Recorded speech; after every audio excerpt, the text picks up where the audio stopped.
हरिओम। देववाणी पाठशाला के इस YouTube चैनल में आप सबका हार्दिक स्वागत है, वंदन है, अभिनंदन है। विद्या भारती के भैया बहनों के लिए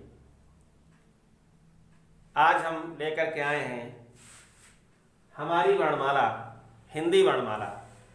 भैया बहनों, आज हम चर्चा करेंगे आपसे हिंदी भाषा की जो सुव्यवस्थित वर्णमाला है उसके बारे में। तो आइए सबसे पहले देखते हैं वर्ण। वर्ण क्या है? हम जब बोलते हैं तो मुख से हमारे ध्वनियां निकलती हैं। छोटी छोटी ध्वनियों का एक समूह निकलता है जो शब्द बनाता है। ऐसी ध्वनि जो सबसे छोटी ध्वनि होती है, जिसके हम टुकड़े नहीं कर सकते हैं, ऐसी अविभाज्य लघुतम ध्वनि को हम वर्ण कहते हैं। इसी ध्वनि का जो लिखित रूप होता है वही वर्ण कहलाता है। जैसे हम बोलते हैं अ, को, गो, ये छोटी छोटी ध्वनियां यही वर्ण कहलाती हैं। इन्हीं का जो लिखित रूप है यही वर्ण कहलाता है। भैया बहनों, अगर आपसे कोई पूछे कि वर्ण की परिभाषा क्या है तो आप जान गए होंगे कि अविभाज्य अर्थात जिसके टुकड़े न किए जा सकें, जो विभाजित न हो, जिसके खंड न हो सकें, ऐसी अखंडित ध्वनि, अविभाज्य ध्वनि जो सबसे छोटी ध्वनि है, उसी का लिखित रूप वर्ण कहलाता है। और ये वर्ण दो प्रकार के होते हैं। एक वे वर्ण जिन्हें बोलने में किसी अन्य ध्वनि की सहायता नहीं लेनी पड़ती है, जो मुख से स्वतंत्र रूप से उच्चरित होते हैं, उन्हें हम स्वर कहते हैं। और दूसरे वे जिनको बोलने में हम स्वरों की सहायता लेते हैं, बिना स्वर की सहायता से जिनको हम बोल नहीं सकते हैं, ऐसे वर्ण व्यंजन कहलाते हैं। तो ये स्वर और व्यंजन, ये दो प्रकार के वर्ण हिंदी वर्णमाला में पाए जाते हैं। स्वर और व्यंजन। स्वर वे होते हैं जिनको बोलने में किसी अन्य ध्वनि की सहायता, अन्य वर्ण की सहायता नहीं लेनी पड़ती है। और व्यंजन ध्वनियां वह होती हैं जो स्वरों की सहायता से बोली जाती हैं। भैया बहनों, इन्हीं स्वर और व्यंजन, इन दोनों वर्णों, दोनों प्रकार के वर्णों का जो सुव्यवस्थित समूह है, इन्हीं वर्णों की जो माला है, यही हमारी वर्णमाला है, हिंदी वर्णमाला। स्वर और व्यंजन दो प्रकार के वर्णों के मेल से बनी है। अब आइए हम देखते हैं स्वरों के बारे में। आप जान गए हैं कि स्वतंत्र रूप से उच्चरित ध्वनियां स्वर कहलाती हैं, और ये स्वर दो प्रकार के होते हैं। ह्रस्व स्वर और दीर्घ स्वर। ह्रस्व स्वर जिनको बोलने में कम समय लगता है, ऐसे स्वर जिनके उच्चारण में एक मात्रा का समय लगता है, ऐसे स्वर ह्रस्व स्वर कहलाते हैं। ये चार हैं: अ, ई, उ और री। ये चार स्वर ह्रस्व स्वर कहलाते हैं। शेष आ, ई, उ, ए, ऐ, ओ, औ, ये स्वर दीर्घ स्वर कहलाते हैं। तो ह्रस्व स्वर ये चार हैं और दीर्घ स्वर 7 हैं। इस प्रकार से स्वरों की कुल संख्या 11 है। भैया बहनों, हिंदी वर्णमाला में कुल 11 स्वर हैं। 4 ह्रस्व स्वर हैं और 7 दीर्घ स्वर हैं। आइए दीर्घ स्वरों को देखें तो दीर्घ स्वर भी 2 प्रकार के होते हैं। एक वह दीर्घ स्वर जो मूल स्वर भी कहलाते हैं, जैसे अ का दीर्घ रूप है आ और ई का दीर्घ रूप है ई, ऊ का ऊ। ये 3 मूल दीर्घ स्वर कहलाते हैं। मूल दीर्घ स्वर। इसके अलावा आ और ई के मेल से बना है ए। आ और ई को मिलाने से ए बनता है। ऐसे आ और उ को मिलाने से ओ बनता है। आ और ए को मिलाने से ऐ बना है और आ और ओ को मिलाने से औ बना है। इस प्रकार से 4 ए ऐ ओ औ, ये 4 संयुक्त दीर्घ स्वर कहलाते हैं। संयुक्त दीर्घ स्वर। तो अब आप देख चुके हैं ना, इनकी संख्या, संयुक्त दीर्घ स्वरों की संख्या 4 है और मूल दीर्घ स्वर 3 है और ह्रस्व स्वर 4 है।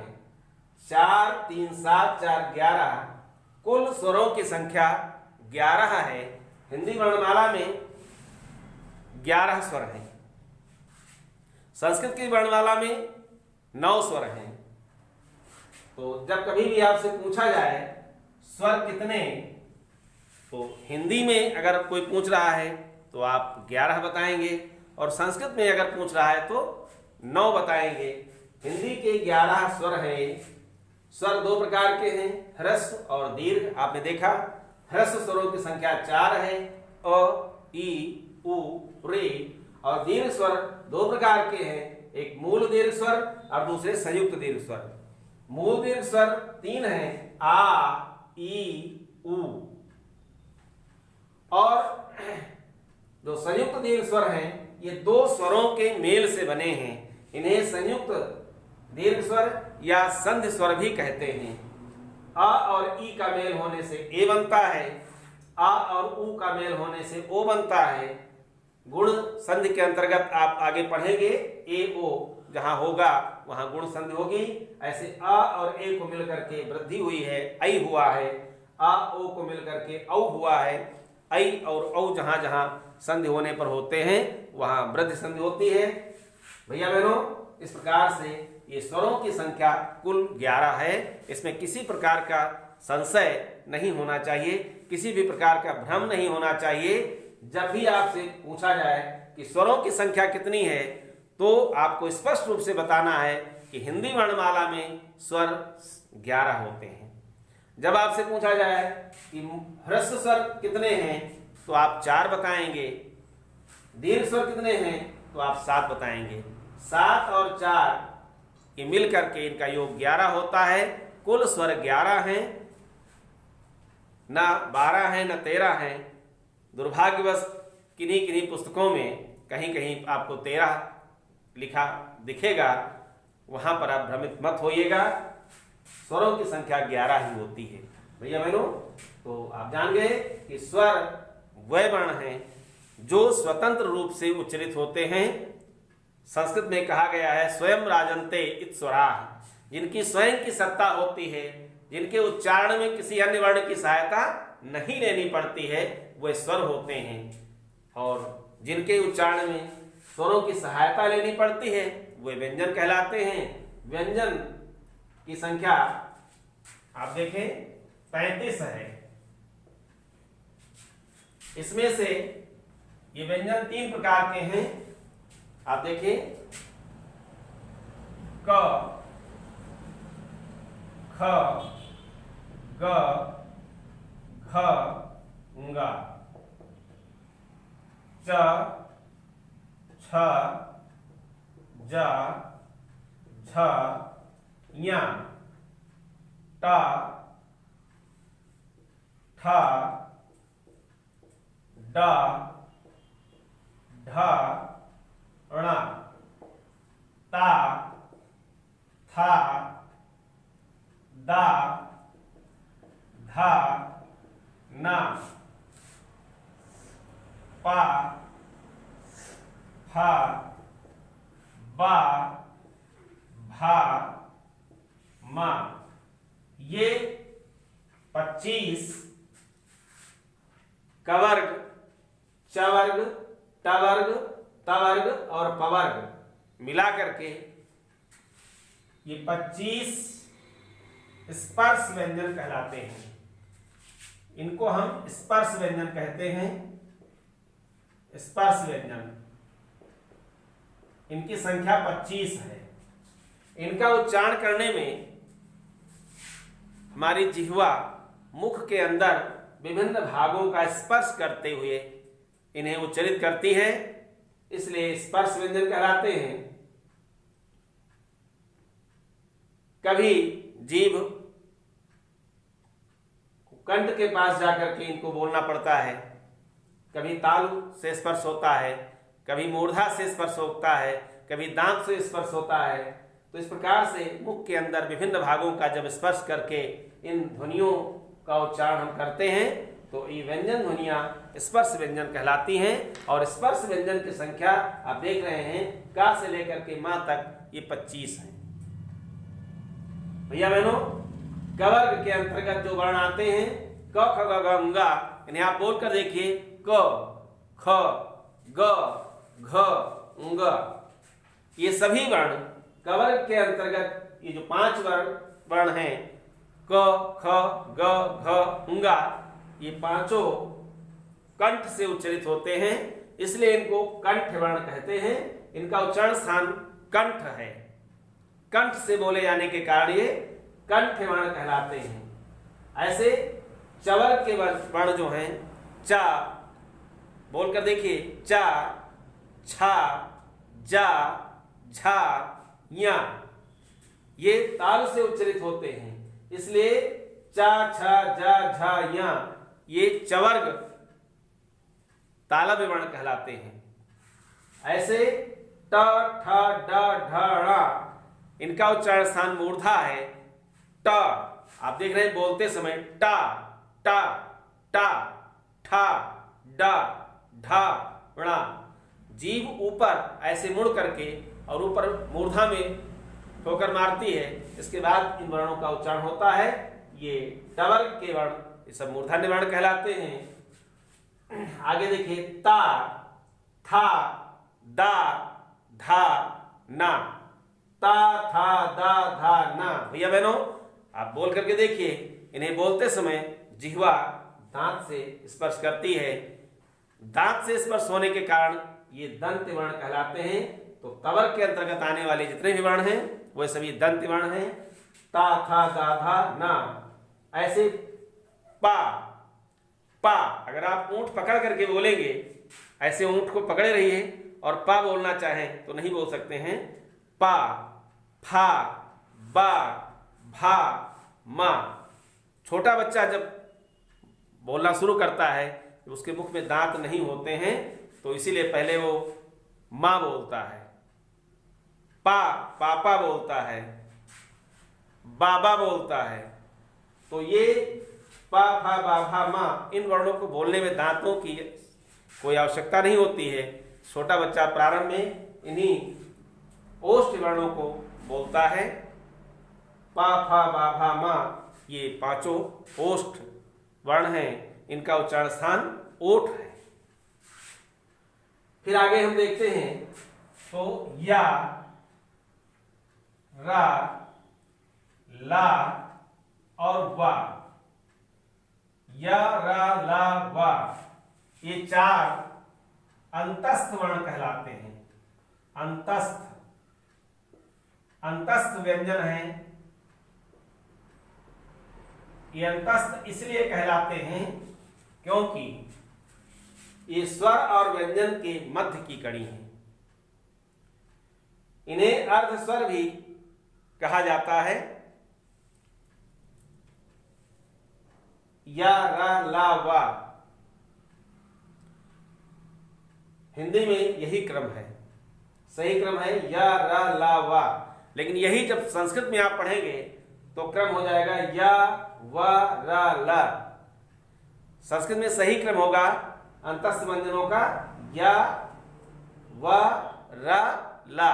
लेकिन हिंदी में या, रा, ला, वा ये क्रम है। ये 4 अंतस्थ व्यंजन हैं। इसके अलावा श, श, सा और हा ये 4 ऊष्म व्यंजन हैं। इनके उच्चारण में गर्म वायु मुख से निकलती है, इसलिए इनको ऊष्म व्यंजन कहा जाता है। इनकी संख्या 4 है। भैया बहनों, इनमें देखिए उच्चारण स्थान या, या ये तालु से उच्चरित होता है। रा ये मूर्धा से उच्चरित होता है। ला ये दांत से उच्चरित होता है, दंत वर्ण है। और वा आपने देखा ये दांत और ओष्ठ दोनों से उच्चरित होता है। शा का उच्चारण स्थान तालु है। शा का उच्चारण स्थान मूर्धा है, इसलिए इसको मूर्धन्य सा और इसको तालव्य सा कहते हैं। कहीं कहीं हमारे बंधु बड़ा सा, छोटा सा, पटजुर्वा सा ऐसे पढ़ाते हैं। ये परंपरा ठीक नहीं है। ये तालव्य सा है, ये तालु से बोला जाता है। शलजम, शलीफा। और ये मूर्धन्य सा है, षटकोण। इसका उच्चारण मूर्धा से होता है।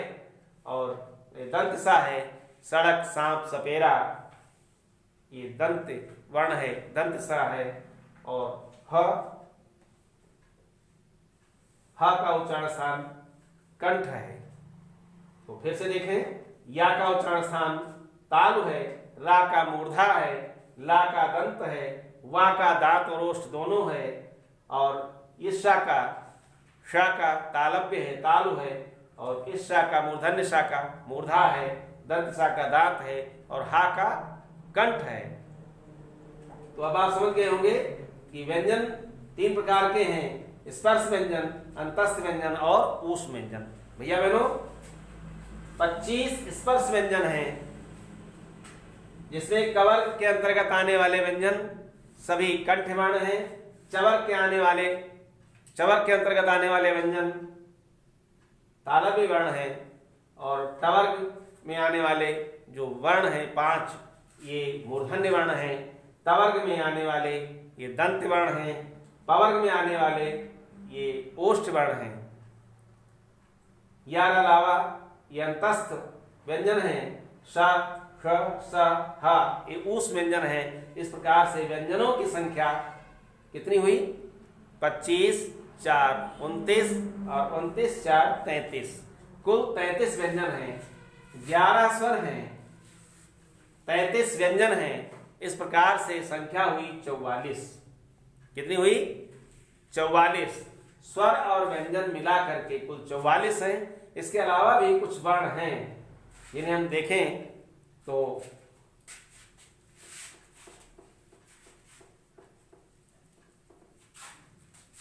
इन 44 के अलावा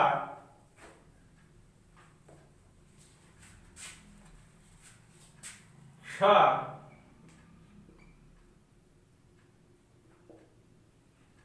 क,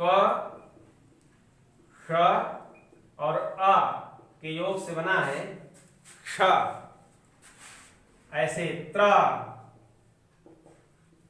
त, र, अ के योग से त्रा बना है। और ज्या, जा, या और आ के योग से ज्या बना है। ये 3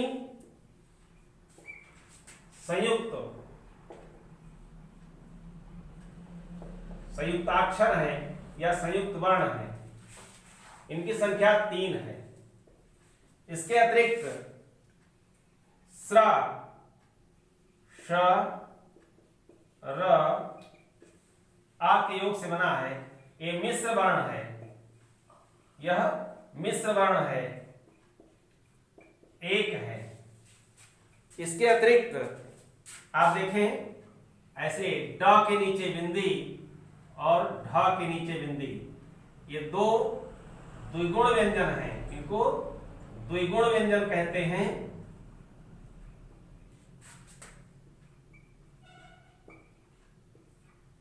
ये कभी बिना व्यंजन बिंदी के लिखे जाते हैं, कभी बिंदी के लिखे जाते हैं।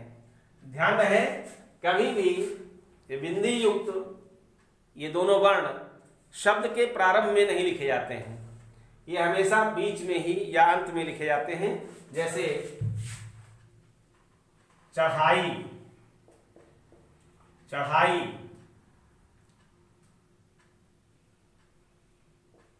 कढ़ाई,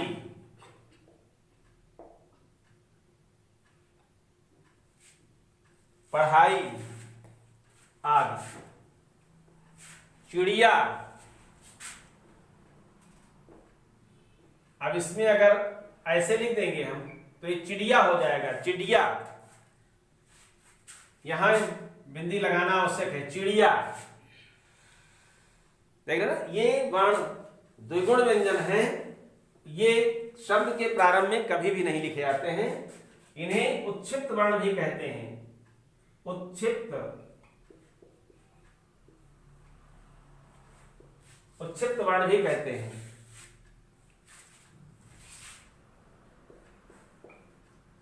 और इनकी संख्या 2 है। इसके अतिरिक्त अंग, अनुस्वार और अह, विसर्ग, ये 2 वर्ण और आते हैं, इनको अयोगवाह कहते हैं, अयोगवाह। ये 2 अयोगवाह हैं। अब आपने देखा स्वर 11, व्यंजन 33,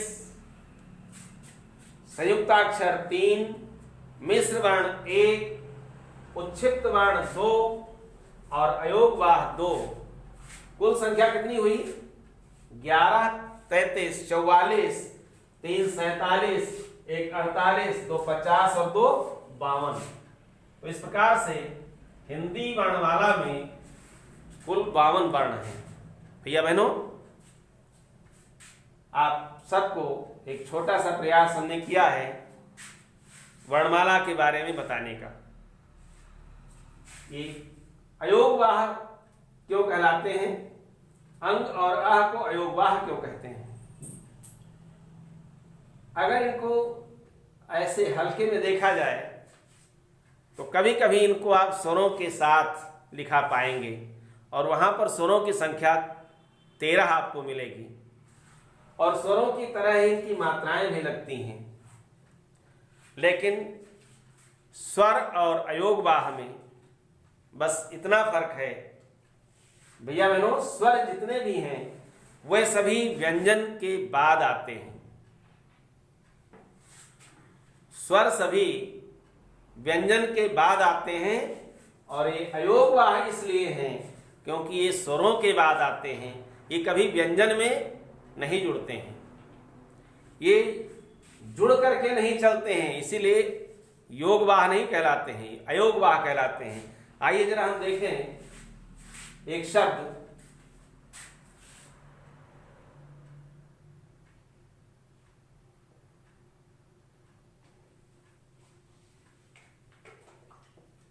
चंद्रमा। इसका जब हम वर्ण विन्यास करेंगे, इस शब्द को जब हम इसके सारे वर्णों को अलग अलग तोड़ेंगे तो देखेंगे पहले च है, फिर अ है और फिर अंग है, फिर द है, फिर र है, फिर आ है, फिर मा है और फिर दीर्घ आ है। अब आपको स्पष्ट हो गया होगा कि अगर हम इसको हटा देते हैं, सीधे इसके बाद अंग लिखते हैं तो ये गलत हो जाएगा।